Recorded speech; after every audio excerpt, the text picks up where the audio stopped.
ফোদ ভাই, আপনার কাছে কি মনে হয় তাদের দাবি কি যৌক্তিক এবং সেইগুলো কি আসলে বাস্তবায়ন সম্ভব কিনা? একটা বিষয় হচ্ছে যে একটা বিষয় হচ্ছে যে নাগরিক হিসাবে অথবা যে কোনো অরাজনৈতিক সংগঠন হিসেবে তো যে কোনো দাবি রাষ্ট্রের কাছে করার সুযোগ আছে এবং সেটা করবার ব্যাপারে আসলে হেফাজতেরও যথেষ্ট রাইট আছে। রাষ্ট্রের জায়গা থেকে কিছু বিষয় তো বিবেচনাতে নেবার সুযোগই আছে, যেমন ধরেন তারা বলছে শাপলা চত্বর গণহত্যার বিচার খুবই ন্যায্য একটা জায়গা, খুবই ন্যায্য জায়গা। ইতিমধ্যে আইসিটিতে নড়াচড়া হয়েছে। আমরা সরকারের কাছে, অন্তর্বর্তীকালীন সরকারের কাছে দাবি করেছিলাম একটা কমিশন করবার জন্য, শাপলা চত্বরে যে গণহত্যা হয়েছে এটা একটা কমিশন করে পাবলিক হিয়ারিং করবার জন্য। প্রফেসর ইউনূস সাহেব সম্ভবত শেষের দিকে বলেছেন জাতিসংঘকে দিয়ে একটা তদন্ত করাবেন, কিন্তু তখন সময় প্রায় আসলে শেষ হয়ে গেছে, এটা আর ওয়ার্ক করে নাই আর কি। তো এটা একটা ন্যায্য জায়গা। 24-এর গণহত্যার বিচার ওনারা চেয়েছেন, ন্যায্য জায়গা, আমরা কারো এই ব্যাপারে দ্বিমত করবার সুযোগ নাই। ওনাদের কাওমি ঘরানার লেখাপড়ার মানের ব্যাপারে কথা বলেছেন। এই মান শুধু কাওমি ঘরানার না, বাংলাদেশের টোটাল লেখাপড়ারই একটা কম্প্রিহেন্সিভ জায়গাতে আসা দরকার, যে কোনটাকে কোন মানে আপনি দেবেন। সে ইংলিশ মিডিয়ামে পড়ুক, ভার্সনে পড়ুক, বাংলাতে পড়ুক, মাদ্রাসাতে পড়ুক, সব জায়গারই একটা কমন লেখাপড়ার মান গ্রেডিং ঠিক করা দরকার।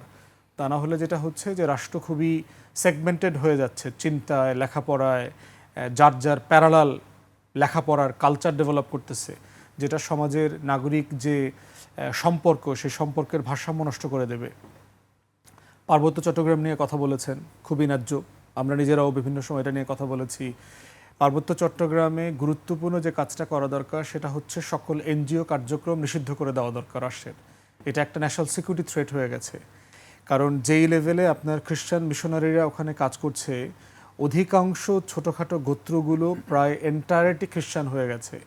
দুর্গম পাহাড়ি অঞ্চলের ভিতরে হাসপাতাল, চার্চ থেকে শুরু করে, এবং তারা ওখানে একটা অ্যান্টি মুসলিম সেন্টিমেন্ট সিরিয়াসলি মানে ডেভেলপ করার চেষ্টা করছে। এবং পাহাড়ি জনগোষ্ঠীর সাথে আপনি কথা বললে দেখবেন যে সেটলার বলতে তারা এত ঘৃণিত একটা শব্দ তারা চিন্তা করে যে এরা এসে মনে হয় ওদের দেশ দখল করে ফেলছে, এরকম একটা জিনিস, একটা জেনারেশন তৈরি করছে এরা। অতএব পাহাড়ের সকল এনজিও জনগোষ্ঠীর অ্যাবসলিউট কর্মকাণ্ড নিষিদ্ধ করতে হবে। কিন্তু এখন প্রশ্ন হচ্ছে যে এনজিওরা তো কিছু সামাজিক উন্নয়নমূলক কাজ করে, সেগুলোর কি হবে? সেগুলো বাংলাদেশ রাষ্ট্র টেক ওভার করবে। নাগরিক আকারে তার যে পরিমাণ বঞ্চনা আছে, তার যেটার ঘাটতি আছে, সেটা লেখাপড়া হোক, কালচার হোক, ভাষার প্রোটেকশন হোক, জব, চাকরি বাকরি, সব কিছুতে ন্যায্যতা করবার জন্য আমরা বলেছি একটা ট্রুথ কমিশন করেন, একটা ঐক্য কমিশন করেন। ঐক্য কমিশন করে সকল জাতিগোষ্ঠী যারা আছেন তাদের বক্তব্য শোনা দরকার, তাদের কষ্ট, তাদের চাওয়া পাওয়াগুলো শোনা দরকার, কিভাবে এই বৈষম্য বঞ্চনাগুলোকে রাষ্ট্র আমরা অ্যাড্রেস করতে পারি। কিন্তু কোনো প্রাইভেট সেক্টর, এনজিও, কোনো ইন্টারন্যাশনাল বডি, অ্যাম্বাসেডার, এদের যাওয়া আসা এখানে নিষিদ্ধ করতে হবে। কারণ এদের যাওয়া আসায় কি হয়েছে আমরা সুদানে দেখেছি, রাষ্ট্রবিভক্ত হয়েছে, ইন্দোনেশিয়াতে দেখেছি রাষ্ট্রবিভক্ত হয়েছে, গৃহযুদ্ধ লেগেছে।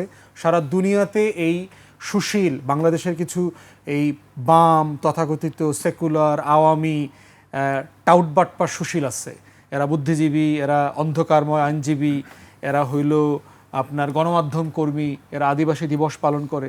হ্যাঁ, আদিবাসী কারা? এই পুরো বঙ্গ, যেটা বেঙ্গল ডেল্টা, পুরোটা মিলায় আদিবাসী কারা? আমরাই তো। তাহলে যে আদিবাসীরা মেজরিটি, তার অধিকার নিয়ে তো আপনার কথা বলার দরকার নাই। আমরা কোত্থেকে আইছি? তারা আমাদেরকে সেটলার বানানোর চেষ্টা করতেছে যে আমরা অভিবাসী, আমরা আইসা ওইখানে বসতি করছি। আমরা কোত্থেকে আইছি? কোন দেশ থেকে আইছি? যেভাবে ইউরোপিয়ানরা গিয়ে আমেরিকা দখল করছে, ইউরোপিয়ানরা গিয়ে কানাডা দখল করছে, ইউরোপিয়ানরা গিয়ে নিউজিল্যান্ড দখল করছে, অস্ট্রেলিয়া দখল করছে, ইসরায়েল বানাইছে। আমরা কোত্থেকে আসছি? আমরা তো 1000 বছর ধরে এখানেই ছিলাম। আমগর বাপ মারা, বাইরে থেকে লোকজন এখানে আসছে, থাকছে, খাইছে, সেটেল হয়েছে, বিয়ে শাদী করছে, আমগর বাপ মার কায়ের রং পরিবর্তন করায় দিছে।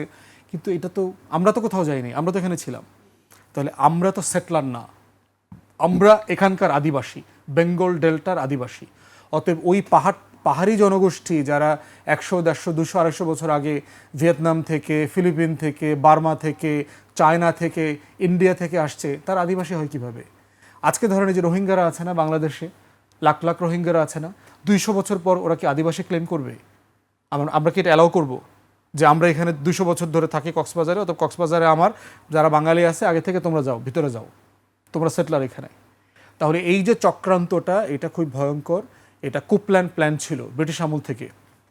আপনার সেই গত শতাব্দীর শুরুর দিকে, যে এখানে একটা আলাদা খ্রিস্টান রাষ্ট্র বানানোর প্ল্যান তাদের অরিজিনালি আছে। এবং আপনি যদি একই সাথে দেখেন ক্রস বর্ডার মিয়ানমারে চীন জনগোষ্ঠী এবং মিজোরাম থেকে শুরু করে আপনার এখানকার 4-5টা স্টেট ভারতের ইতিমধ্যে খ্রিস্টান মেজরিটি হয়ে গেছে। এর সাথে বাংলাদেশ অংশ যদি যোগ করেন, এই পুরোটা মিলে তারা একটা খ্রিস্টান স্টেট বানানোর চিন্তা তারা করছে। অতএব এটা ন্যাশনাল সিকিউরিটির কোশ্চেন, শুধু হেফাজতের প্রশ্ন না।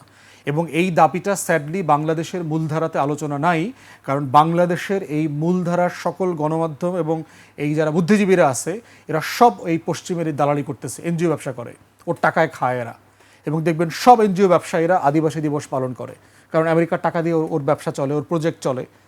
তো এই একই রকম এটা একটা সভারেন্টির কোশ্চেন। তো এই বিষয়গুলোতে আমরা সরকারকে দাবি করেছি ইতিমধ্যে যে জনগণের ন্যায্য বঞ্চনা আছে, এটা সত্য, কিন্তু বাইরের ইন্টারফেয়ারেন্স বন্ধ করতে হবে, দিয়ে রাষ্ট্রকে সেটাকে অ্যাড্রেস করতে হবে রাষ্ট্রের জায়গা থেকে।